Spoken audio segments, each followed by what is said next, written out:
Hello paint can family, want to welcome you back to another video or welcome you to the channel whether you've been here before or not. Today we're going to go out and do some distance riding. We're not going to do anything like an iron butt or anything like that because it's 10 a.m. Not making a real good quick takeoff here. We're going to talk about some of the safety gear I wear on the longer distance rides. We're going to show you around parts of the Adirondack Park as well. So if this is something going to interest you, stick around.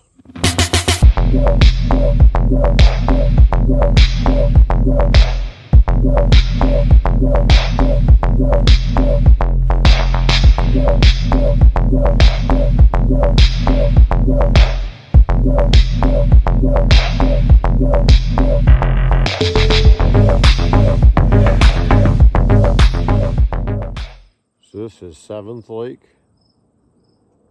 or a lot of trees, but pretty neat. Nice little lake. Part of, like I said before, the chain of lakes that goes all the way up through basically Lake Placid, from just above Utica, lake after lake after lake. And there's just a little pull off on the side of Route 28. Again, 7th Lake.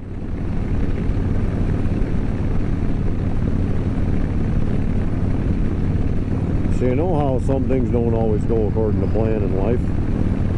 I got a lot of footage for you up through Old Forge and Inlet, 3rd Lake, 4th Lake, 5th Lake, 6th Lake.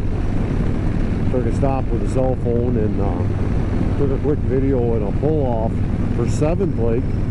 So I just wanted to see what the footage was looking like, and turns out my GoPro had a dead battery. So I lost it all. Oh well. So we're just going by 8th Lake. I don't think you can really see much on this one because of the trees. There will be some other lakes up through here that we'll be able to see a little bit better. And some of the, like Racket Lake, really nice. Blue Mountain Lake, Long Lake, Saranac, Tupper. All those, we're going to be heading up through that direction today. And I had to laugh because I did part of that hitting the button, couldn't tell if it was recording or not, and obviously it was not. I went into what to do as far as preparing for a longer ride. So let's just do that again, I guess. I'm going to be doing somewhere between like 300 to 500 miles today, somewhere in that ballpark. Definitely not a iron butt ride by any means, but still quite a few miles. So a couple things that I do just to make the ride a little bit better. I have a bunch of water with me. Just got a cup holder that just a normal plastic bottle of water in it, and then I've got a 36-ounce Yeti in my saddlebag, so I'll have plenty of hydration when I want it. And I put a Saddleman tunnel bag on my back seat anytime I go any distance, and I've got an old sissy bar from a different bike, had a pad on it that literally I just screwed to the front of the nylon bag, and that gives a little bit of a backrest. So if you're going longer distance, rather than kind of slouching down, it gives you a little bit of resistance behind you. That definitely helps for the slouching, lower back type stuff. It really helps there. But usually I ride with I've just got a sissy bar on the back of the bike, but it's quick release, so I pop that off. Obviously I'm riding by myself today. Don't have to think about anybody riding with me and whether I need the back seat, because again, riding solo. So we're heading up through the Adirondack Park. Hopefully weather holds out. Forecast calls for beautiful, and there's been times where it's been almost clear blue skies, and other times like now, kind of gray and not looking the best. But we're just going to go with what the forecast says and hope for the best, I guess. So one of the things also, along with making yourself comfortable like that backrest, I wear, and my daughter hates it when I say this, but I bought a pair of moto skivvies. But there's, I think 3 different versions of moto skivvies, one for cruisers, one for adventure riders, and one for sport bikes. It's all in where the padding is sewn into basically a boxer brief. So what style of riding you do. Cruiser, it's farther backing up on your butt, whereas adventure is kind of more in the middle, and obviously sport bike's more toward the front because you're sitting in different positions on each of those bikes. But safety wise, I know I did a video a month or 2 ago about all the gear all the time, and what I feel that if people say they wear all the gear all the time, I don't see anybody out here with a full leather track suit on, an FIM helmet, neck braces, the works. So with that, I don't buy into all the gear all the time, because I got to be honest with you, I wouldn't be riding if I had to wear a leather track suit at all times. I'd be about sweating to death from that. So I wear some of the gear some of the time. I tend to wear more gear when I'm riding farther. I know the statistic is more people have accidents or whatever closer to home than they do out a ways, but it's because you do most of your riding close to home, let's face it. So I feel the more miles you ride, the more opportunity you have to make a mistake, get complacent, get tired, or just more opportunities for someone else to do you wrong out on the road. So I wear more gear in that case. So what I'm wearing today, like I said, I'm wearing the moto skivvies, start otherwise from the top down. I've got an Icon helmet. It's an Icon Airflight, a little bit different design than most people have, because I'm a little bit different. You can tell in my choice of bikes, I don't ride the typical Harley that most people want to ride, whether it be a Dyna or a street glide, road glide, whatever. I'm more into Yamaha. I do like a bagger, so I've got a full bagger, but this bagger being a Yamaha design, totally different. The design of it can be, I think, very polarizing for some people. Some people love it, some people don't. Personally, I do, and I'm the one making the payment, so I think that's really all that matters to me, is I like it. But much like the design of the bike, a lot of people are kind of polarized on it. Same thing with the helmet I wear. Got a shield that goes all the way down to the chin, covers over the whole chin brace area, just a different, unique look. Got a lot of airfoil type stuff on the top and the back, which honestly is functional, because I've got one that's just a kind of a round helmet that I wear with full face, and that thing is, with this windshield on the bike, it buffets something terrible. But this one does not. So you're going to turn your head much, and you can feel the wind wants to pull your head back straight too. So hold on to that thought for a moment. Racket Lake. Tried to go around the corner without crashing, get you a little bit of a view of Racket Lake and some of the mountains in the background. So outside of the helmet, it is a ECE and Snell rated helmet, so the safety ratings are pretty good on it. Work your way down from there. I started not anymore, but I started with a Speed and Strength denim jacket that has Kevlar actually in the fibers of it, so definitely a stronger type of a denim, but also has Kevlar panels in the shoulders, elbows, has pockets for CE armor. I do not have the CE armor in it, but that's something I may choose to do down the road. I haven't yet. Over that, right now I am wearing a leather vest. It's got a lot of padding, and that also has a pocket in the back for CE armor if I wanted it, but I choose not to. But it's got a lot of back and shoulder, a little bit of chest padding in it, so it's not just your super thin leather vest that that most riders wear. It's actually got some substance to it, so there is some safety. Definitely not what a leather jacket, especially CE armor, would do, but it definitely has some safety to it. I also have a pair of Sliders jeans. I'm not brand specific to Sliders or Dragon, or there's a lot of other jeans out there. It was just going through RevZilla, and they had a heck of a deal a couple of years discontinuing them, so I figured I'd give them a shot. They're about 70% off, so they're expensive, so I got them fairly cheap, and I like them. They're very similar to the jacket in that they have Kevlar infused into the fibers themselves, and they have a lot of Kevlar panels, knees, hips, butt, those areas. More Bracket Lake right there. I know I'm showing you quick, but try and stay on the road.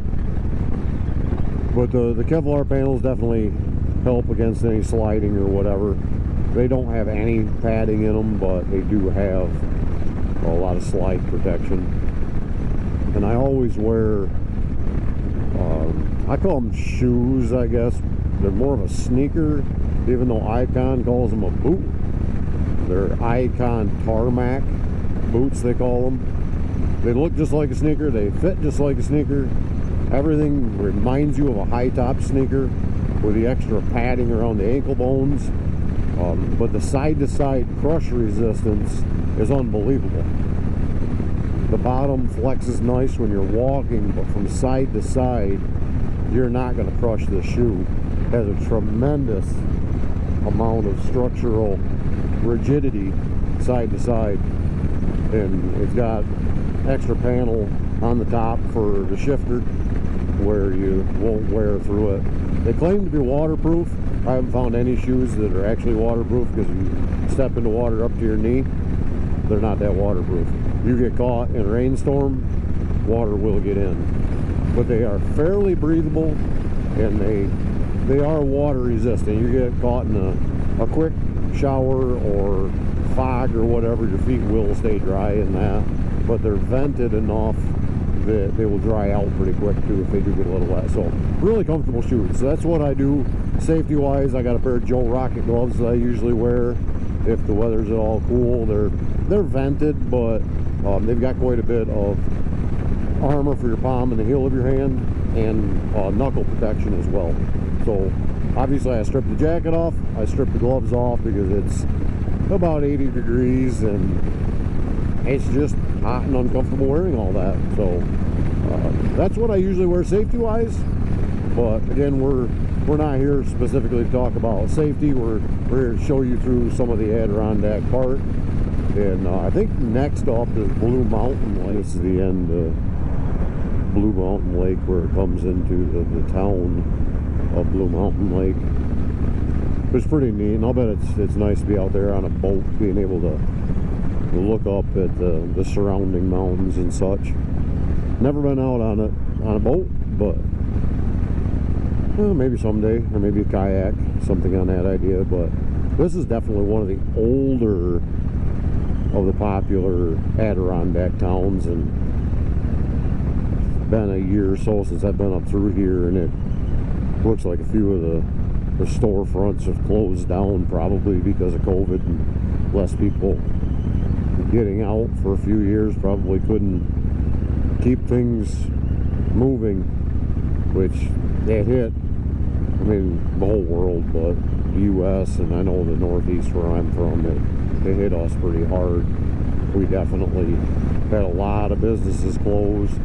Up here they do have some year-round business because they do have a lot of snowmobiling along with the camping and such during the summer, the touristy stuff, but they have a lot of snowmobiling going on as well. So they do have a lot, but again, with COVID hitting, it really, the world being shut down really hurt. So a few little stores still open here on the right. That's nice to see. We're still in these nice sweeping turns and just nothing. It's nice from town to town. There's just nothing. The mountains, they're not that big, like I've said before, but I just like that you look off either side of the road and there's just trees, rocks. Some places it's kind of swampy, some it's just woods. That's it. One thing I really love about the Adirondacks, more so than the Catskills, because Catskills, it's a lot more populated. There's areas in the Adirondacks, when I used to haul lumber on a flatbed, there was logging camps that they would set up, that the quickest way in was literally 20 miles. They'd cut a road back in 20 miles to be able to get to where they were cutting the logs out, because that was the shortest way. So literally, if that's the shortest way, it's over 40 miles of just nothing but wilderness. And it just blows my mind when people talk about the world being overpopulated and overcrowded. And, man, get outside of the city for a few minutes and you'll see that the way we have it out here, it's not so overpopulated out here.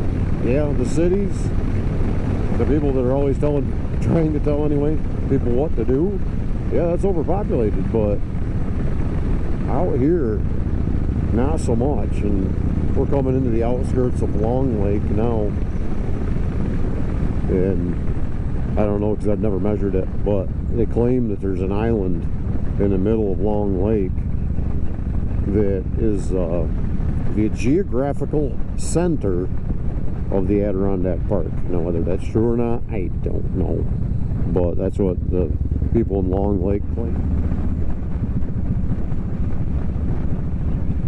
So as we come into the, I don't know if it's a village, hamlet, what it is of Long Lake, little farmer's market back there on the right, got a few little hotels, a couple churches right here, and it's almost got, I don't know, strange, it's got kind of two downtown areas, this being one of them, and we'll turn left up here and there's another one. But this hosses, check out this tree. It literally grows out of the chimney. It grows right out of the chimney of the building, and it's not fake. You go inside the building and the rest of the tree is inside the building. So I don't know which one was there first or whatever, but yeah, it's there. It's the real deal. Hosses has their own tree growing right straight up through the building. I've always thought that was neat. I really thought that was neat. So come up over the hill here and past the school and some of the town buildings, and I don't know if it's ever happened, but I've always thought of it coming down through here. Somebody not paying attention or whatever might end up out on the dock going straight ahead right into the water. Like I said, I don't know if it's ever happened before, but seems like it could have. So that's part of Long Lake. It gets really super narrow through here.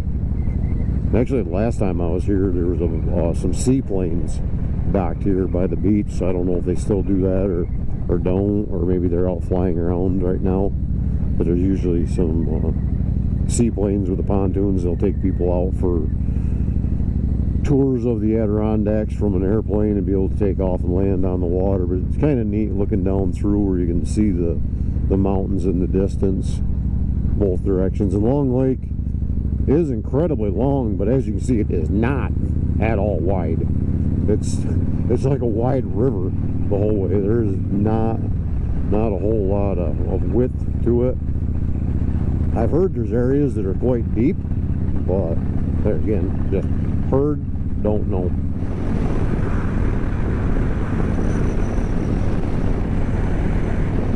I believe this is Horseshoe Lake, just before we get to Tupper Lake. And in the fall, when the leaves are starting to change colors, that little section right there is absolutely gorgeous because of the amount of birch trees that are in there, and the leaves get such a bright yellow, and that bright yellow just reflecting off the water is just absolutely gorgeous through there. Been up through here quite a few times in the fall, and Birch trees usually don't change super early. They're one of the last to change, but they just stay and stay and stay. As you can see, a little maple tree back there is already bright red. So, man, we're still in August, and one tree there's already starting to change. But we'll be kind of flipping a coin from there as to what direction to go, and whether we go to Lake Placid area or just exactly where we do go. Had that bike pass me as I was passing the car. That was interesting, but yeah, whatever. Everything came out good. We went a little wider and nothing happened, so that's all good. All right, so this is something I don't totally understand. Usually just kind of swampy area up through here for Tupper Lake, and it still is up ahead, but I don't remember seeing this much open water. I don't know if they came in the last year or so and cleaned some of it out. It's actually quite nice. You get closer toward town, you can see the grass and the garbage growing up through it, but it's definitely not very deep through here. But as I remembered, it's always been similar to this with the tall grass, which I think would be great for fishing, kayaking. I'll bet the fishing in there is amazing. But I don't know, you usually don't see that much water when I've been up through, and that's totally awesome. Yep, just the bridge. See a little more each way, and see some of the mountains kind of poking up above off here to the right. Just an all around, I don't know, I love the Adirondacks. I can't say it enough. Beautiful areas up here, even though, like I said, Tupper's a lot of grass and such. Just still a beautiful area. It's probably pretty neat to have one of these places right here on the edge of the water. You can kind of get in and out with a boat. Looks like a biker bar here, the Trail End Bar. But that's a happening kind of place out here on the edge of town on the weekends. Not my cup of tea, but a lot of people it is.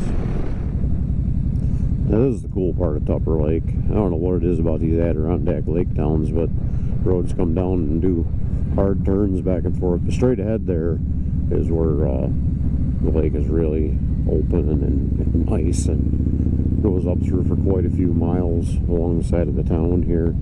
This is one of the, I would say, bigger towns in the area. It does have some, it's got some banks, it's got a small hospital, it's got McDonald's and a few chain places like that where, you know, there's some outside kind of influence gotten in. One of the chain things is where we're going to stop here, Stewart's. We're going to get ourselves some gas, and then we'll know that we're going to be good for a while.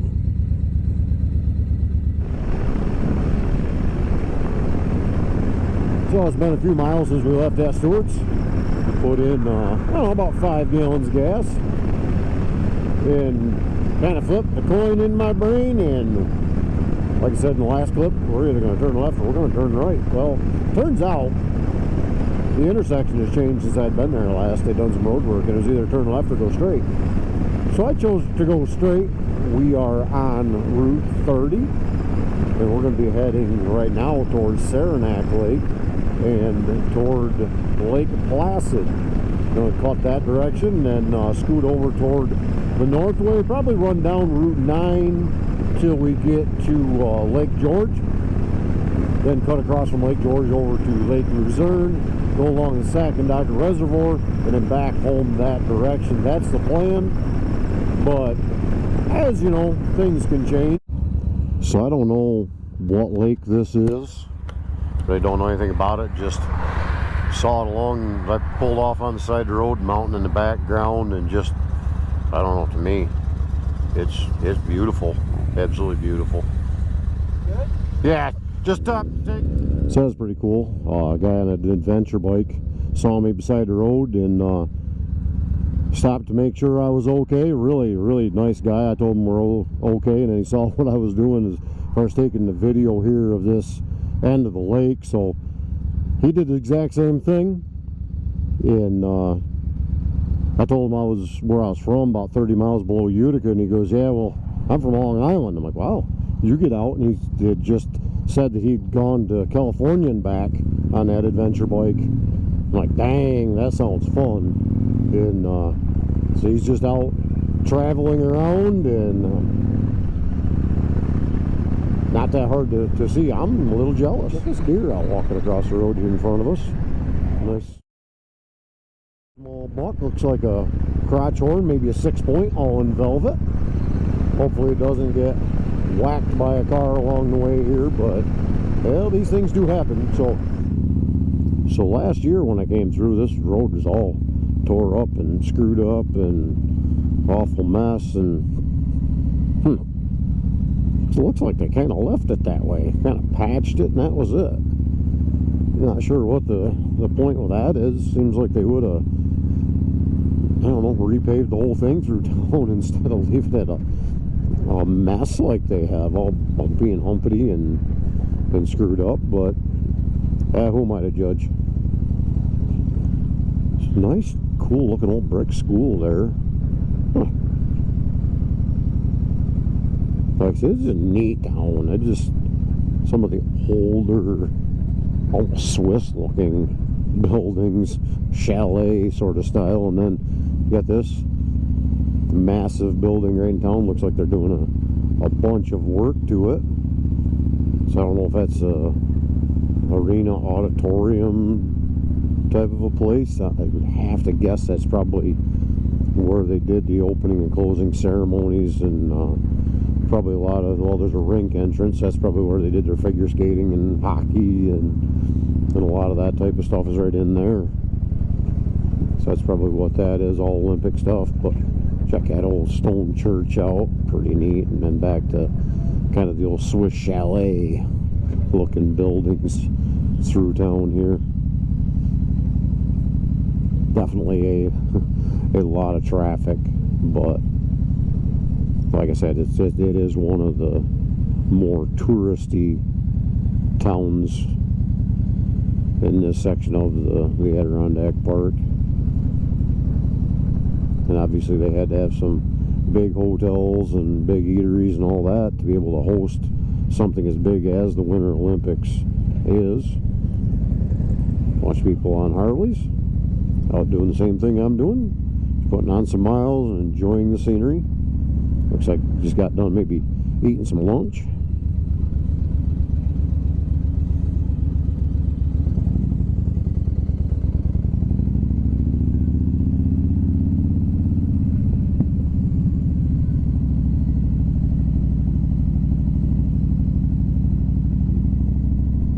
Oh, Smoke Signals Barbecue back there. Ooh.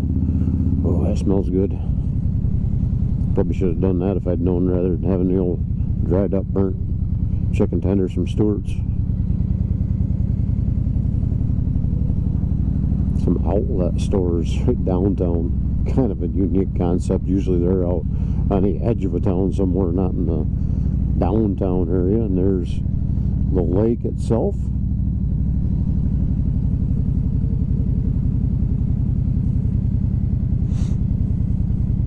Christmas store.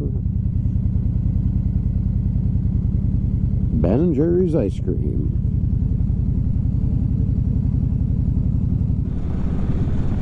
Alright, so there's the top of the ski jumps. So look how high them buggers are up in the air. I mean, you are way, way up in the air when you start down the ski jump. And we're going to go along by the base of it. And again, lots of signs that say no stopping, so we're going to try to behave ourselves.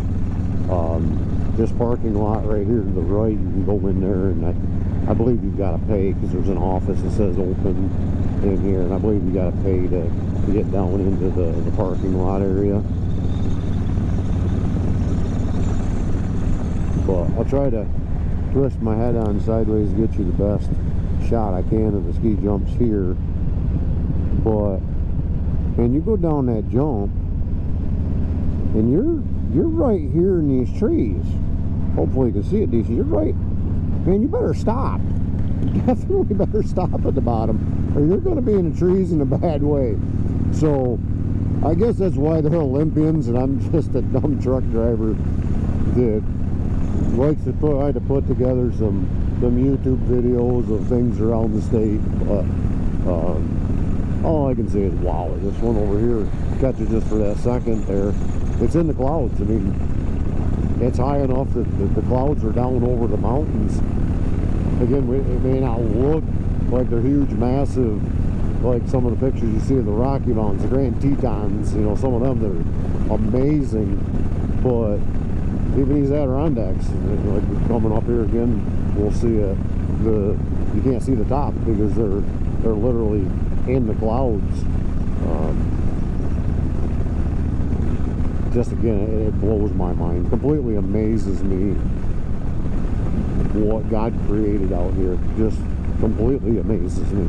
Trailheads for people to want to do some hiking.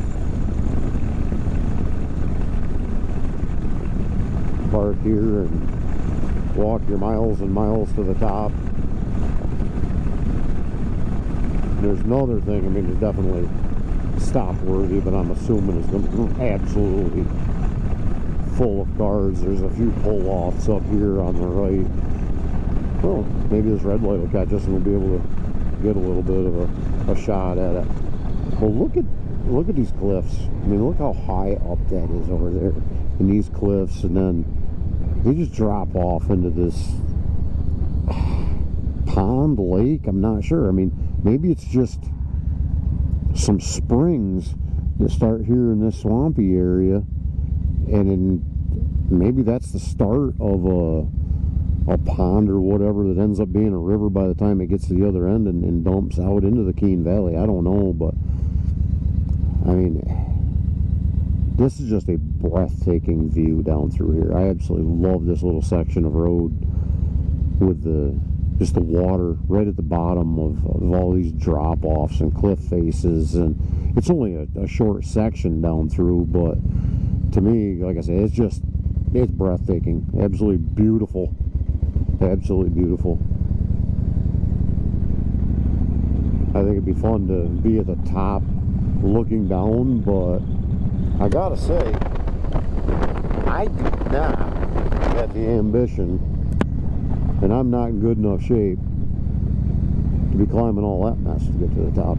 It would be an amazing view, but unless you can figure out how to chairlift me up there, drag me up with a rope or something like that, yeah, I don't see it happening. But yeah, just a beautiful little, I guess it's a pond, really. It looks like it runs right into dirt down here on the other end, possibly.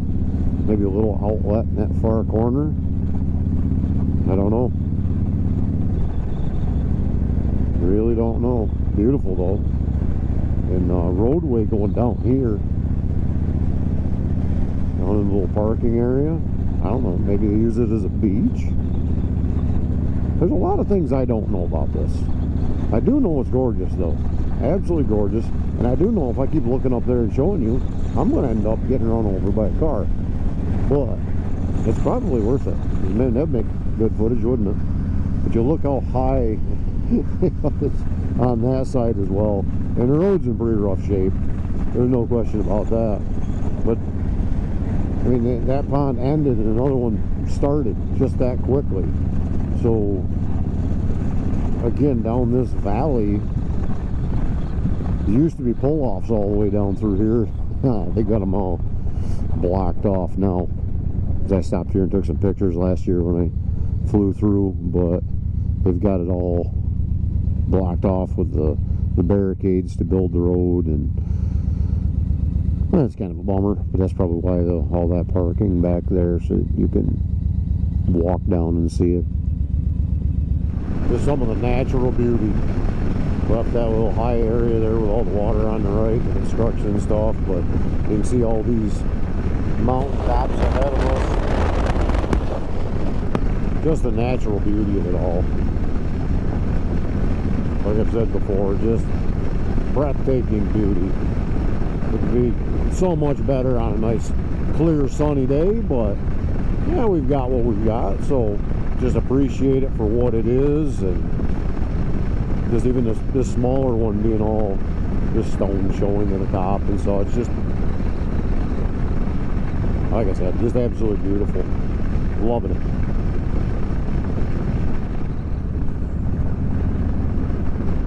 So since I last checked in, we just keeps going down and down and downhill. Right now we're coming into the town of Keene, in part of the Keene Valley, in the east branch of the Au-Sable River here. That go a little farther north up that is the Au-Sable Chasm, which is pretty neat. So we're just gonna cruise down this way through the Keene Valley, and we get to the other end of it. When you start going up the other side, we'll jump back on again, because I think that's an absolutely beautiful area as well. There's the Beatty Brook. Ooh, really dry. Really dry up here. So those waterfalls are definitely dry. But either way, kind of neat rock formations and such as we come up through here. Kind of stinks that 35-mile-an-hour speed limit because of the construction, and I swear every time I come up or down, there's always someone in front of me with a car. So it's probably for the best, because I'd probably be going too fast, and we've seen a lot of state troopers in the last few miles, so probably safer for me to go the speed limit and not be cranking up through like I normally would be. So maybe it's a blessing in disguise having somebody in front of me. But yeah, we're starting up now, and you know, you can see the stone, and it's up to the right, and that's one of those waterfalls. It's like there's a trickle coming down it, but not much more than a trickle.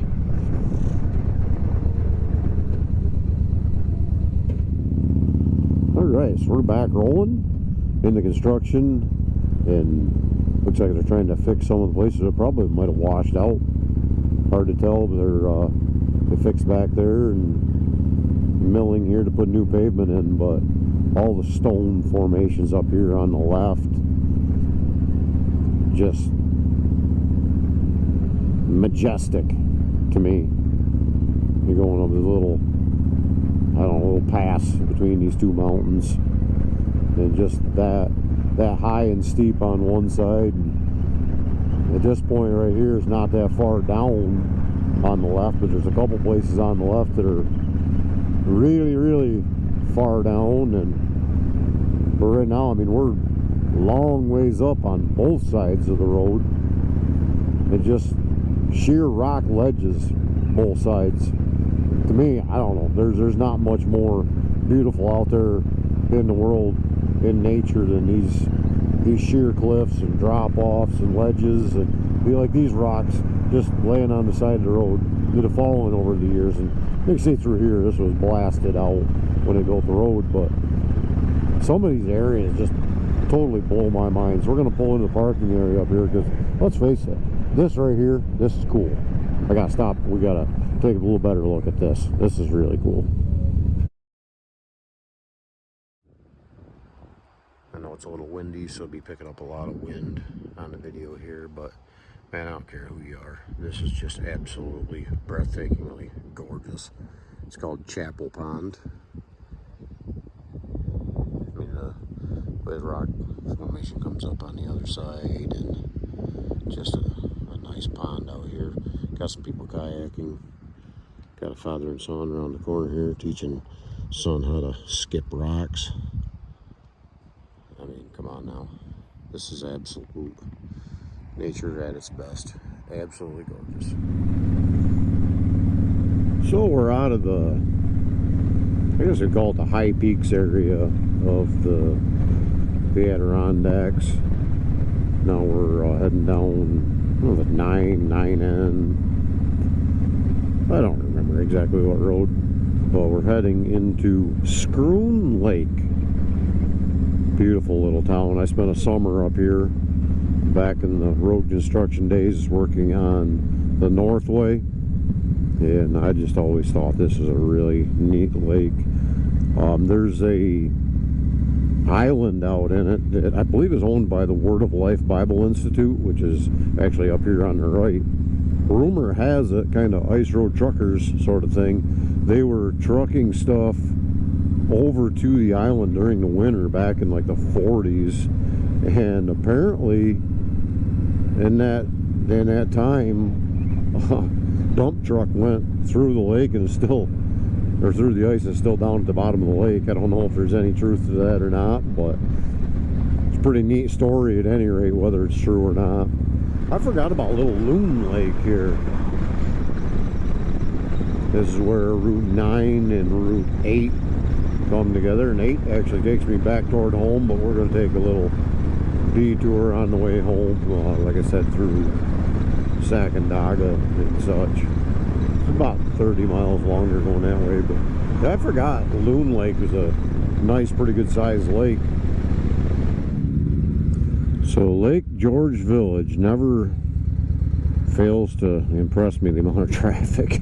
Holy cow, ton of traffic, ton of people. I mean, it is always busy. We're going to swing down by the end of the lake here and just kind of look up the lake a little ways. Going through on Route 9, I mean, it's nice, a lot of shops and whatever, but at the same time, it's a madhouse in traffic. So really, to get you any footage of that's kind of pointless. So all you're going to see is cars. But there's Lake George. Looks like got, well, at least 3 people out parasailing right now. Water's a little choppy, but got the Minnehaha and a few other cruise boats. You go out and take a dinner cruise. Pretty neat deal. And this is the area right here where they have a Americade motorcycle rally. Usually the first or second weekend in June, but this whole area just becomes completely filled with motorcycles instead of just regular tourists. But electric bicycles, and just a little hazy today, but beautiful. Going up the lake there, we'll leave the camera on down here, turn around, and then come back through. A lot of the rally is in this part of the park, from what I'm told. I've never been to it. Kind of ashamed to say that, really, because it's only a few hours from home, and it's one of the probably top 5 sized motorcycle rallies in the U.S. each year. But I guess it is what it is. Well, looks like today's a freebie day. I don't know if it's after hours for them or what, but I don't know. Guess today's freebie day. So this is Prospect Mountain. We'll stop and, like I said, try to get you a few shots as long as the battery lasts on my GoPro here.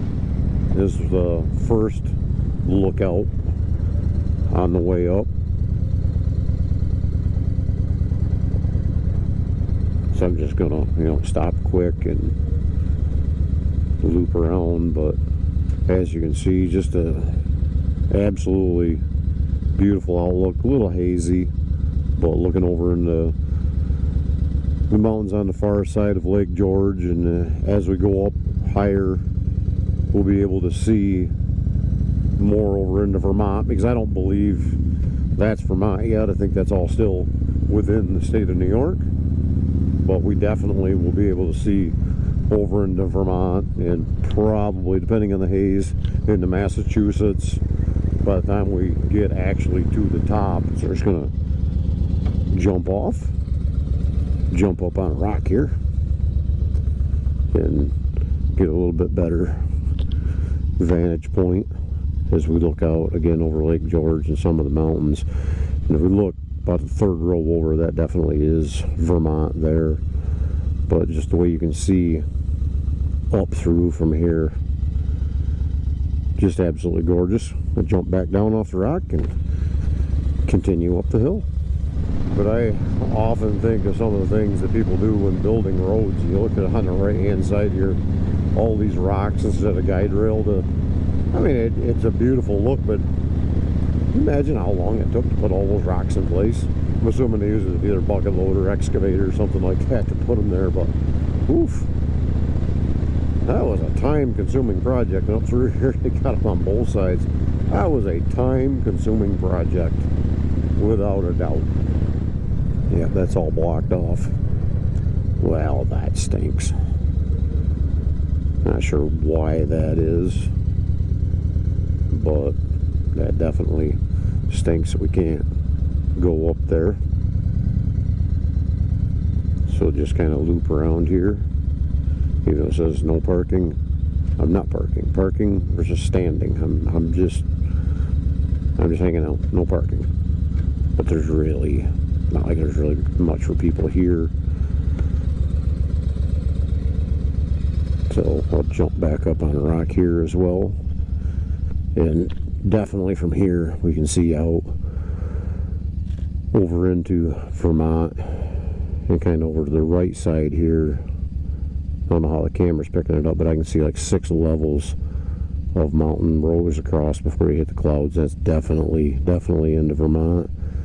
But not being up on top, we can't see far enough off to the right to be seeing off into Massachusetts. But right up here is the top area, and for some reason that's all closed off. I don't know. I always thought this was a really cool area right here. I used to deliver fuel just up the street from here in Lake Luzerne, but just the way the river runs down between the rocks and such, the way they kind of cut it out and gorged it out. In the spring with a runoff, it's absolutely amazing, but pretty darn nice now too. Absolute beauty. There's the Sacandaga Reservoir. I think it's called the Belcherville Bridge. Just the way that the clouds off in the distance and the mountains, man, absolutely gorgeous. We're going to hit the other side of the bridge as well. So that was the north side of the bridge. This is the south side of the bridge. I mean, does it get any better than this? Come on now. Absolute gorgeous. Sun's starting to set soon, so can't be goofing around much more because I'm still probably an hour and a half from home, but really enjoying the day. What an absolute gorgeous view.